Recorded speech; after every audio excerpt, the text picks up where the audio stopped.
Que Dieu soit loué. Aujourd'hui, pratiquement, c'est la clôture.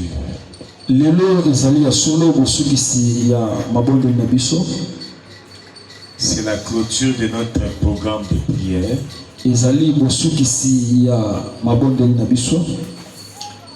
Nous avons fait pratiquement 30 jours, jour pour jour, pour être dans la présence de Dieu. Et tout ça qui sanza mobimba mukona sima mokolo pona kozala na sima pona kozala na bozala na kati bozala nzambe. Et Dieu nous a accompagnés. Nzambe akambaki biso et nous avons évolué dans la présence de Dieu. Et tokobaki na kati ya bozala na nzambe. Amen, amen. Amen. Et j'aimerais entendre quelqu'un qui a été béni par Dieu, qui a remporté la victoire par Dieu, crier un grand amen de victoire.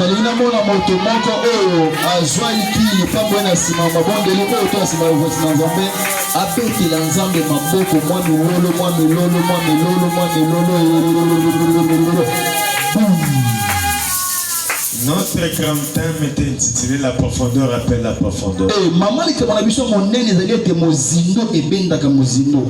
Amen, amen. Amen. Et nous avons compris par là que notre Dieu est le Dieu de la profondeur.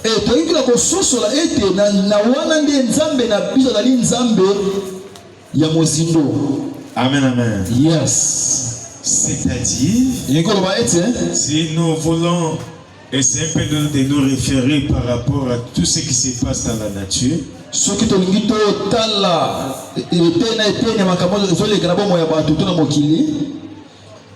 nous avons fait référence à un architecte qui veut bien construire une grande bâtisse.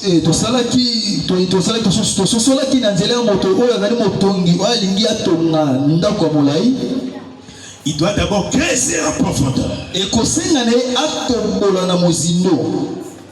S'il veut avoir un immeuble très élancé, très long, en hauteur, il doit creuser en profondeur.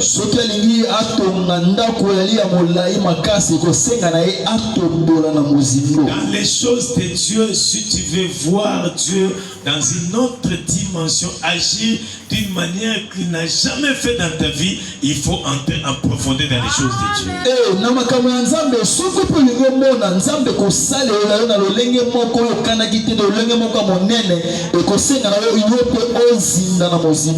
La profondeur dans la présence de Dieu attire la gloire de Dieu.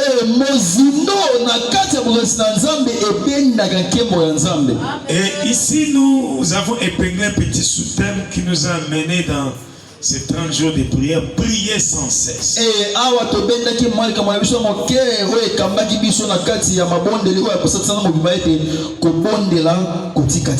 Et quand l'apôtre Paul s'adressait aux Thessaloniciens, il faudrait entrer dans les contextes de ces passages. Alors, allez-y comprendre à qui on peut réellement dire prier sans cesse. Et c'est celui qui croise beaucoup de combats. C'est celui qui a beaucoup de problèmes, qui est trop plaintif par rapport à toutes les réalités négatives qu'il est en train de croiser dans la vie. C'est celui qui encaisse de déception en déception. Comme les gens ont l'habitude de dire, les malheurs ne viennent jamais seuls. Et c'est celui qui, il y a trop de problèmes, trop de difficultés, trop de combats dans ça.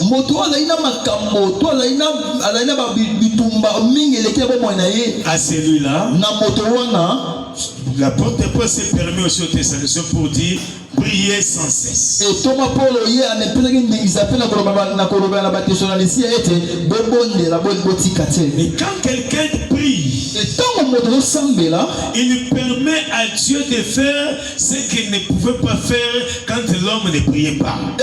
et donc ça que nzambe asala moto likambo oyo na mongo moto azali na kokia ko sambela te. Ce n'est pas pour rien, il a dit dans Matthieu chapitre 7 verset 7, demandez et vous sera donné.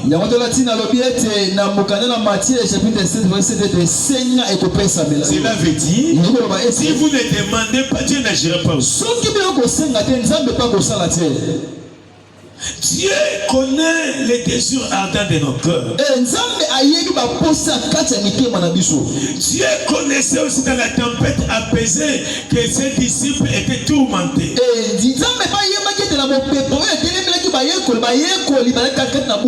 Mais ça demandait à ce que les disciples réveillent Jésus. Et toi aussi, si tu as des problèmes, tu es combattu, tu as des difficultés, ne pense pas que Dieu ne connaît pas. Il connaît, il faut le réveiller dans la prière, il agira.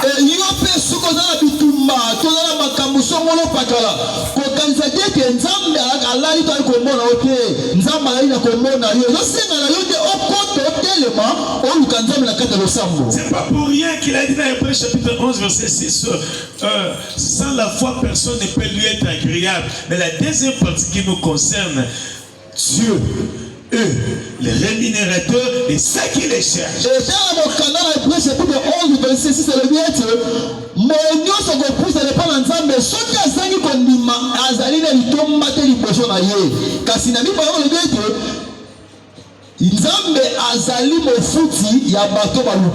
La prière c'est la locomotive, plutôt la prière c'est les rails sur lesquels se déplace la locomotive de la puissance de Dieu.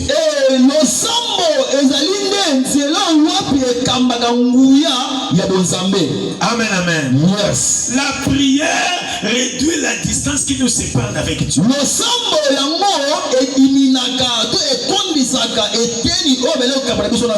La prière permet à Dieu de rapprocher nos bénédictions auprès de nous. La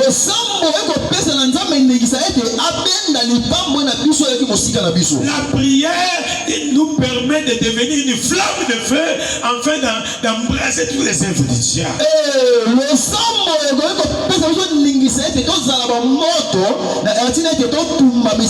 Dans ce monde, ce sont les puissants qui dominent. Et si tu veux devenir puissant, il faut être un homme de prière. Les gens qui cherchent l'argent, beaucoup de gens utilisent plusieurs moyens, même par les fétiches, pour avoir de l'argent.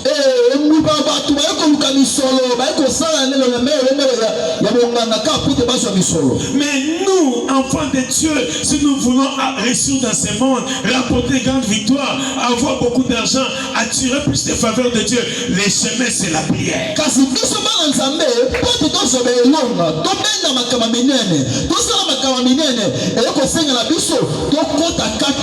Mais c'est la prière qui est faite avec la foi, avec la crainte de Dieu. C'est la clé de la réussite.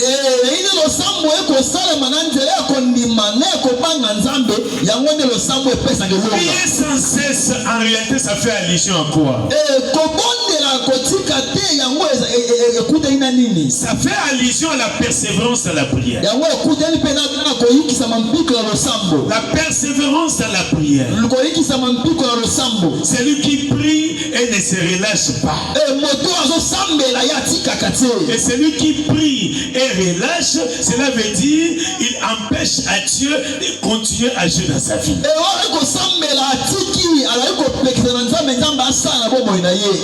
Prier sans relâche. La persévérance, c'est l'arme de vainqueur. Ce sont les persévérants qui finissent par réussir dans la vie. La vie n'est pas donnée toujours dans la réussite dans la vie n'est pas toujours donnée dans la facilité. Voilà pourquoi il est écrit, le royaume des cieux appartient aux violents. La bénédiction, la gloire de Dieu appartient aussi aux violents.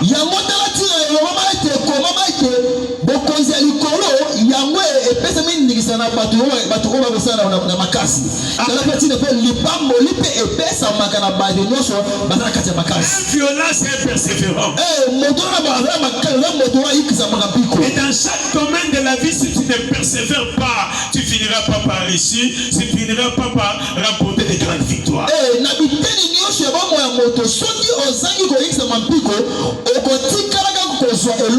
La vie est faite de beaucoup de réalités.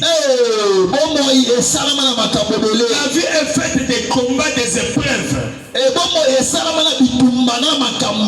Ne crois pas que dans ce monde tu resteras dans la facilité.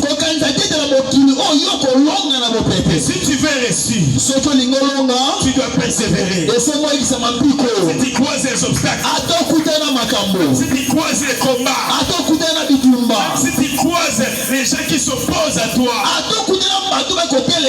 n'aie pas peur. Avance. Tu vas te rendre compte que finalement tu vas remporter la vie. Les lâches ne gagnent jamais. Ce sont les persévérants qui finissent par remporter la vie. Si tu veux gagner dans la vie, persévère. N'aie pas peur de tes adversaires. N'aie pas peur des sorciers de ta famille. N'aie pas peur des opposants qui se lèvent contre toi.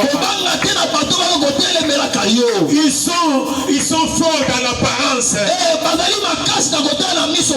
Ton secret c'est quoi? Tu vas savoir que tu ne combats pas seul. Il est écrit, gardez votre silence. Ne combattez pour vous. Avec Dieu, nous ferons des espoirs.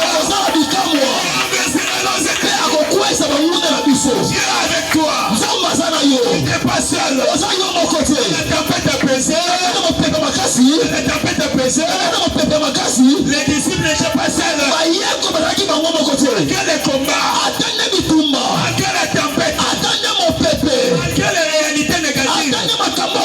Dieu était là. Jésus était là. Ils ont réveillé Jésus. Il s'est levé.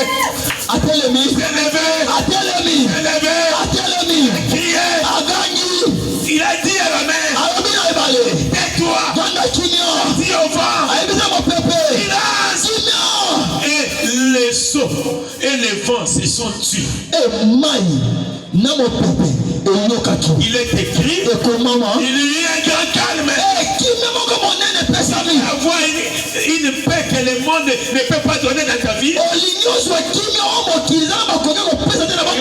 Et Jésus, continue à réveiller Jésus.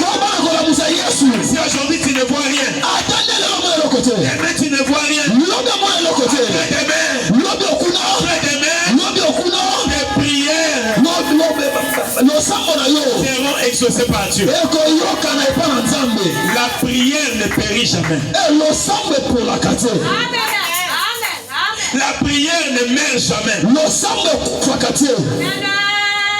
La prière n'expire jamais.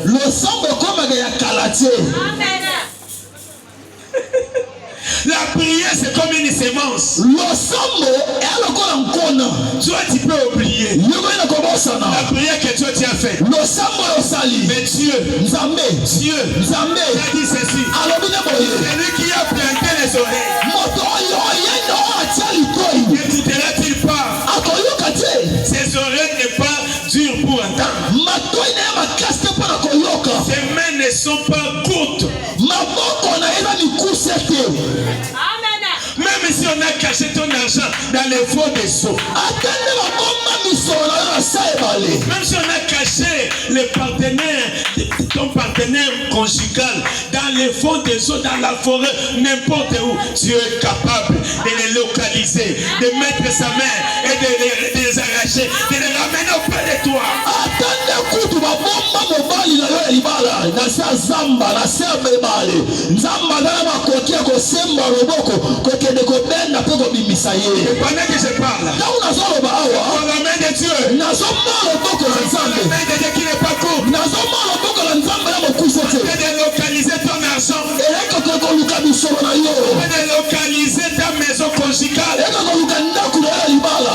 afin de localiser ton partenaire conjugal, Eka ko luka bolonga na yo libala. afin de localiser la date de ton mariage, Eka ko luka dati na yo libala. afin de localiser ta chaise royale, ta chaise d'honneur, ta maison royale. Eka ko luka bishi na yo bokonzi. Esika na yo bokonzi. Et ces choses-là arrivent. Mama kamwale eza koya. Ça arrive. Eza koya. Ça arrive. Eza koya. Je les vois. Nazo mona yango. Je les vois, ça arrive. Nazo mona kokoko. Yamba mona kombo na Yesu. L'année 2026, Pour la 2026, tu entreras okokota dans la stabilité. na bovandi sami. Tu entreras Okokota avec tout ce que tu avais perdu, na nyonso oyo bungisaki. avec tout ce qui te revient de toi. Na nyonso na ya yo. Mais c'était l'avantage des autres. Ezalaki nde na motuya na bato mosusu. Et c'est vers le nom de Jésus. Yambango na kombo na Yesu. Le nom de Jésus Yambango na kombo na Yesu. qui osera s'opposer. Moto akomeka na kotelemela yo. Qui osera s'opposer. Moto akomeka na kotelemela. Il va croiser la foudre de Dieu. Akokuta na kake ya Nzambe.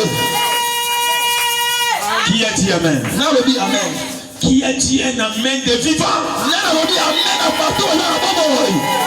Mwa milolo. La prière sans cesse. Losambo ya kotika te. Ça fait encore allusion à quoi? Yango ekokuta mape yesu na nini? Tel que nous prions sans cesse. Lolenge tobondela tokotika te. C'est de la même manière que nous respirons sans cesse. Epi lolenge ka tokopema tokotika te. Donc, Eliko loba la ete. prière est considérée comme la respiration. Losambo eya lokola ndeko lokola kopema. Kopemisama. Celui qui cesse de respirer, Moto atiki kopema il est mort. akufi. Mais si quelqu'un continue à respirer, Kasuki moto akokoma na kobenda pepe kobimisa. il est en vie. Aza na bomoi. Et même, Lolenge moko. tu pries sans cesse. Soki okosambela okotika te. La vie de Dieu sera toujours en toi. Bomoi ya Nzambe kozala kati na yo. La flamme de feu de Dieu sera toujours en Moto toi. ya Nzambe kozala kati na yo. Et toi, Yo. même si il y a une semence de la mort dans un domaine de ta vie, Atande kutu nkona moko ya kufa na biteni ya bomoi na yo ezalaki. mais si tu continues à prier, Soki ozokomba na losambo. toutes ces semences de la vie, tous tes signaux de la vie vont disparaître. Kona nyonso oyo bato balonaki yango ekolimwa. Qui a dit Amen? Yes. Qui a dit Amen? Yes. Voilà pourquoi il est écrit Yango tala tine komama. dans Psaume chapitre 34, verset 7. Chapitre 34 verset 7. Quand un malheureux crie, Ntango moto na pase koganga, l'Éternel entend. kolo ayokaka. Cela veut dire, Ekoloba ete. il fait sortir un grand souffle, Eliko beta ekobimisa pema moko monene. un cri de détresse, Koganga moko ya pasi. pour appeler au secours divin. Kobenga lisungi ya bonzambe. Ekomama. L'Éternel entend. Kolo aza koyoka. L'Éternel entend. Kolo aza koyoka. Il est encore écrit Ekoma mpe susu. dans les versets 11 du chapitre 34 des psaumes. Verset 11 chapitre 34. Amen, amen. Yes. Les lionceaux éprouvent de la disette et de la faim. Mwana na nkosi. Bana na nkosi bayokaka nzala mpe bakelela. Yes. Amen, amen. Yes. Mais ceux qui cherchent l'Éternel Kasi bakoluka Nzambe. ne sont privés d'aucun bien. Bango bapekisamaka te na eloko moko te. Oh mon Dieu. Nzambe na ngai. Oh mon Dieu. Nzambe na ngai. Oh mon Dieu. Nzambe na ngai. Oh mon Dieu. Nzambe na ngai. Nzambe na ngai. Nzambe na ngai. Il vient le confirmer dans Hébreux chapitre 11 verset 6. Nzambe ayela kokokisa yango na mokanda na Hébreu ya chapitre 11 verset 6. Amen, amen. Yes. Alléluia. Yes. Dieu. Nzambe. Hey. Asa. Le rémunérateur Mofuti. de ceux qui les cherchent. Ya baye balukaka ye.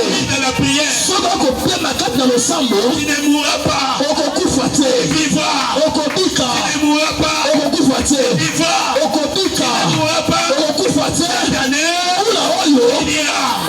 Okosila. Niyo. Il verra 2026. Okomona 2026. Ton secret c'est quoi? Mabombisa mena yo eza nini? Matin tu respires dans la prière. À midi, tu respires dans la prière. Le soir, tu respires dans la prière. À minuit, tu respires dans la prière. C'était les secrets de David. Dans le livre de Psaume chapitre 55, verset 17 à 19. J'écris le matin, à midi, le soir, l'Éternel m'entend. L'Éternel me répondra. L'Éternel entend ma voix.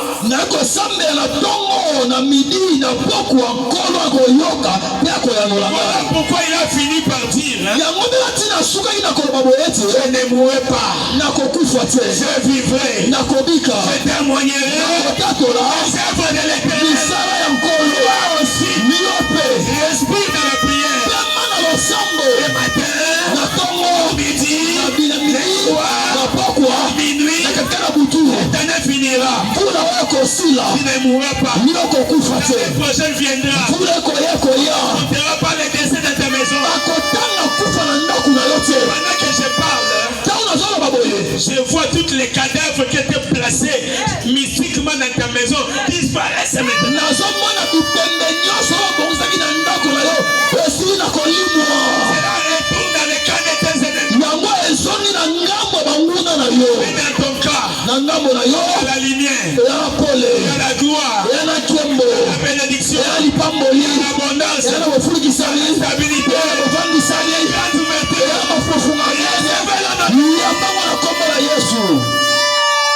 il est écrit dans Psaume chapitre 50 verset 15. Psaume chapitre 50 verset 15. Invoque-moi au jour de la détresse. Je te délivrerai et tu me glorifieras. Si tu vois la détresse arriver, toi tu as la formule. Tu as la formule. Je voulais dire ceci. Prier sans cesse se fait aussi dire. La formule divine pour et la formule divine pour faire quoi? Prier sans cesse, c'est la formule divine. Un, c'est pour donner la solution divine. Deux, c'est pour donner la protection divine. Trois, c'est pour donner les secours divins. Quatre, c'est pour donner la véritable délivrance. Et cinq, c'est pour donner la clé de connexion entre lui et les hommes. C'est quoi? 5, 6, 5e. 6e.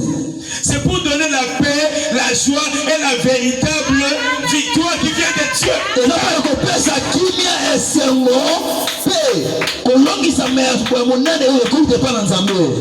Septième, hein?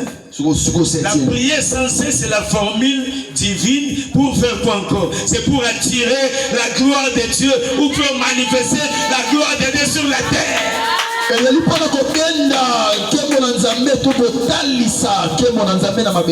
C'est ce qui s'est passé dans la prison avec Paul et Silas. Et quand ils ont prié, Actes chapitre 16, verset 25 à 26. La gloire est entrée dans la prison. La miraille de la prière s'est écoulée. Il y a eu tremblement de terre. Les chaînes de tous les prisonniers étaient rompues. Toutes les portes, il est écrit, hein? Toutes les portes s'ouvrirent. C'est ça les secrets. La gloire de Dieu vient. Et les tremblements de terre arrivent. Cela veut dire ceux qui régnaient devant toi, ils seront bousculés par les tremblements de terre.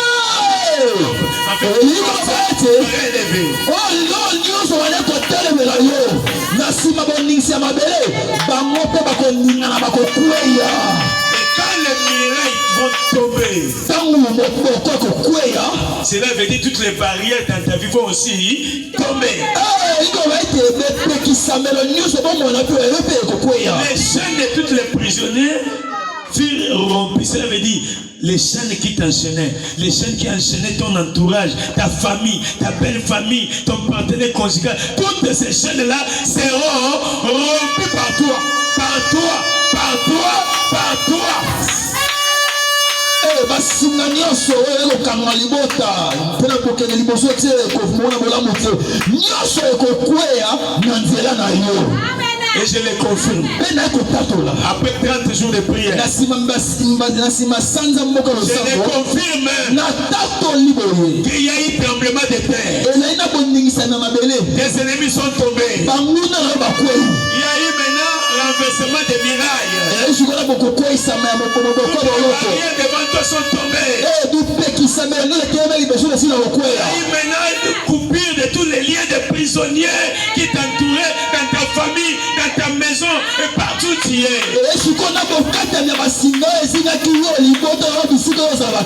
toutes les portes, je les confirme, ça s'ouvre maintenant.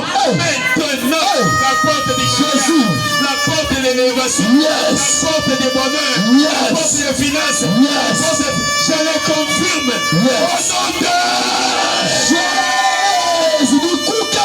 Au nom de bikuki ya libala, bikuki ya mobembo, bikuki ya mosala, bikuki ya misolo, bikuki ya makama minene, yango ekakofongoma liboso na yo. Et je les confirme. Na tatoli yango. Je les confirme. Na tatoli yango. Je les confirme encore. Na tatoli yango lisusu. Eza pona yo. Eza pona yo. Eza pona yo. Yamango na kombo na Yesu. Qui croit que ces choses sont déjà accomplies dans sa vie? Aujourd'hui, c'est la clôture. Aujourd'hui, tel que David a dit, dans le livre de Psaumes, chapitre 23, tu as oindu ma tête et ma coupe déborde. Nous sommes venus recevoir l'onction de la confirmation de ce que Dieu a fait. Amen, amen. Yes. Toi, tu sortiras d'ici avec cette onction-là. L'onction qui confirme que c'était l'année de la restitution. Tout est déjà restitué. Maintenant, je peux vivre dans la stabilité.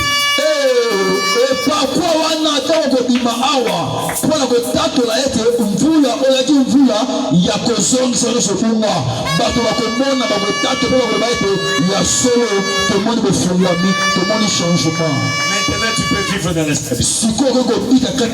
Qui croit cela? Qui croit cela? Lève-toi là où tu es. Acclame à Dieu. Poussez les qui ne sont pas.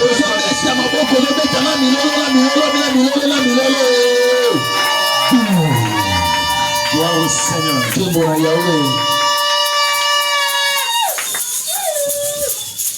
Maintenant nous allons prier.